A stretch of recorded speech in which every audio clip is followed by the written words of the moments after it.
शुभम करोति मंगलम। प्रभु श्री राम की कृपा आप सभी पर बनी रहे। मैं रूपाली श्रीवास्तव आप सभी का हार्दिक स्वागत करती हूँ, अभिनंदन करती हूँ मेरे YouTube channel astro solution point और रूपाली श्रीवास्तव में। आज हम जिस विषय पे चर्चा करेंगे वो है पॉजिटिव डायरेक्शन की तरफ आगे बढ़ने की, और कुछ ऐसी बातों को जो जीवन भर हमें परेशान करती है, या किस प्रकार निगेटिव लोग हमारी पॉजिटिविटी को हमसे छीन कर हमारे अंदर निगेटिविटी भर देते हैं। तो इस परेशानी से हम किस प्रकार निजात पाएं, इस विषय में मैं आपसे चर्चा करूंगी। लेकिन उससे पहले मैं आपको बता दूं कि अगर आपने अभी तक हमारे YouTube channel astro solution point और रूपाली श्रीवास्तव को सब्सक्राइब नहीं किया है तो उसे सब्सक्राइब अवश्य कर लें।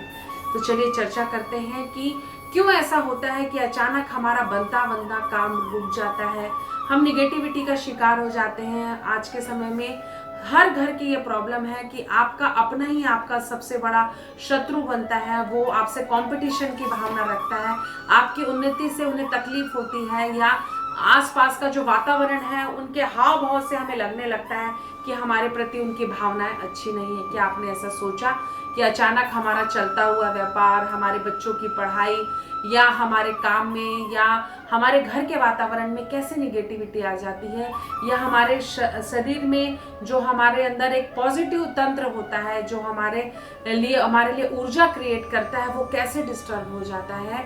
वो होता है दूसरों के प्रति आपकी नकारात्मक विचार से। जैसे हम किसी ऐसे व्यक्ति के लगातार संपर्क में रहते हैं जो हमारा भला नहीं चाहता, जिसको हमारी उन्नति से तकलीफ होती है, उस व्यक्ति के हम जब जैसे ही संपर्क में आते हैं हमारी ऊर्जा उसकी ऊर्जा से निगेटिव एनर्जी ग्रहण करने लगती है और हमारे शरीर का वातावरण भी निगेटिव होने लगता है। अगर आप इस प्रयोग को करके देखना चाहें तो आप कर सकते हैं। आप किसी ऐसे व्यक्ति को अपने सामने आने दें जिसको आप बिल्कुल भी पसंद नहीं करते, और शायद आपको कहीं ऐसा लगता है कि उस व्यक्ति की सोच आपके और आपके परिवार के प्रति अच्छी नहीं है। जैसे ही आप उस व्यक्ति के संपर्क में आते हैं आपके भाव भंगिमा चेंज होने लगती है, आपके फेस चेंज होने लगता है, आपके बात करने का तरीका चेंज होने लगता है, यहाँ तक कि आपका ब्लड प्रेशर भी फ्लक्चुएट होने लगता है, कम ज्यादा होने लगता है।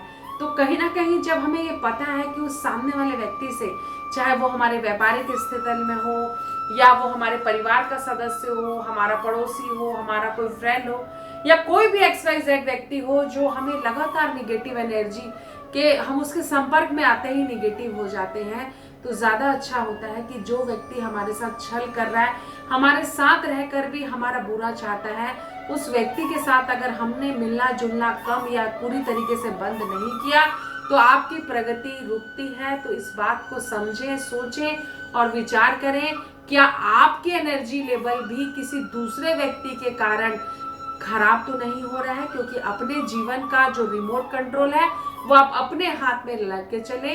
कभी किसी के बारे में भी निगेटिव ना सोचें, निगेटिव करने का भी विचार ना करें, और निगेटिव बोले भी ना। आपको मैं बहुत छोटी सी एक बात बताती हूँ कि अभी मैं 2 से 3 दिन पहले मिल्खा सिंह जी की न्यूज पढ़ रही थी। जैसे उनकी डेथ हुई, दैनिक भास्कर और कई सारे पेपरों में जो स्थानीय पेपर आते हैं उन पर मैंने ये पढ़ा कि मिल्खा सिंह जी की बायोग्राफी आ रही थी कि उनकी कुछ इच्छाएं अधूरी रह गई। उसमें वो दौड़ जब लगा रहे थे तो उन्होंने पलट कर देखा, और वो जैसे ही घूमे, वो फर्स्ट रेस में आगे बढ़ रहे थे, लेकिन जैसे उन्होंने पलट कर देखा और जैसे ही पलटने में जो समय व्यतीत किया, उन्होंने उनसे आगे कोई दूसरा व्यक्ति निकल लिया, और उस व्यक्ति ने उस समय के जो दौड़ की जो प्रतियोगिता थी वो जीत ली। उनका सिर्फ 1 सेकंड पलटना कि मेरे पीछे वाला व्यक्ति मेरे से कितना दूर है, उनको उस सपने से दूर ले गया जो उनके जीवन का सबसे बड़ा सपना था।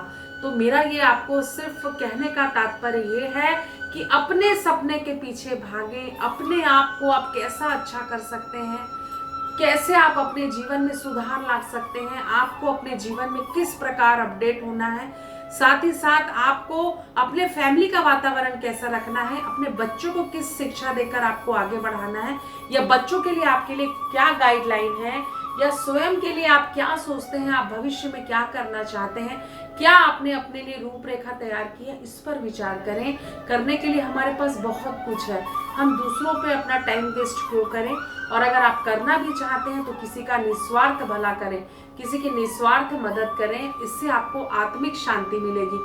लेकिन अगर हम हमेशा किसी के बारे में निगेटिव सोचें, उनका बुरा हो हमारा अच्छा हो ऐसा सोचें, या लगातार किसी की उन्नति से हम जलन की भावना रखें, ये बहुत ही गलत होता है। इससे दूसरों के साथ साथ हमारी ऊर्जा भी निगेटिव होती है। कई बार ऐसा होता है कि व्यक्ति एक असफलता के दौर से निकलता हुआ सफलता की ओर बढ़ता है, और जब भी कोई व्यक्ति सफल होता है तो उसके सफलता और असफलता के बीच में उसको इतने सारे सबक मिलते हैं लाइफ में कि वो कल्पना भी नहीं कर सकता। क्योंकि जो व्यक्ति उसे लगातार असफल देखना चाहता था, या जो उसके बारे में पीठ पीछे कुछ भी अलग सी बातें करता था कि वो नहीं कर सकता या नहीं कर सकती, या जो भी उसके जीवन में समस्या चलती थी, वो जिस प्रकार निगेटिविटी उसको वाइब्रेशन भेजता था, तो अगर आप भी इस निगेटिव वाइब्रेशन में फंसे रहेंगे तो जीवन में कभी उन्नति नहीं कर पाएंगे।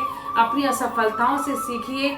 जिन लोगों ने आपकी निंदा की, उनकी निंदा कहा जाता है ना कि निंदक न्यारे राखिए, क्योंकि निंदक ही होते हैं जो जीवन में आगे बढ़ने की प्रेरणा देते हैं। जब आप सामान्य लोगों से, अपने पारिवारिक लोगों से, अपने मित्रों के बीच से निकलकर समाज में अपने लिए एक जगह बनाते हैं, अपना एक नाम बनाते हैं, आप उन्नति करते हैं, तो आप मान के चलिएगा कि आपकी सफलता में आपको वाहवाही देने के लिए कोई नहीं आएगा।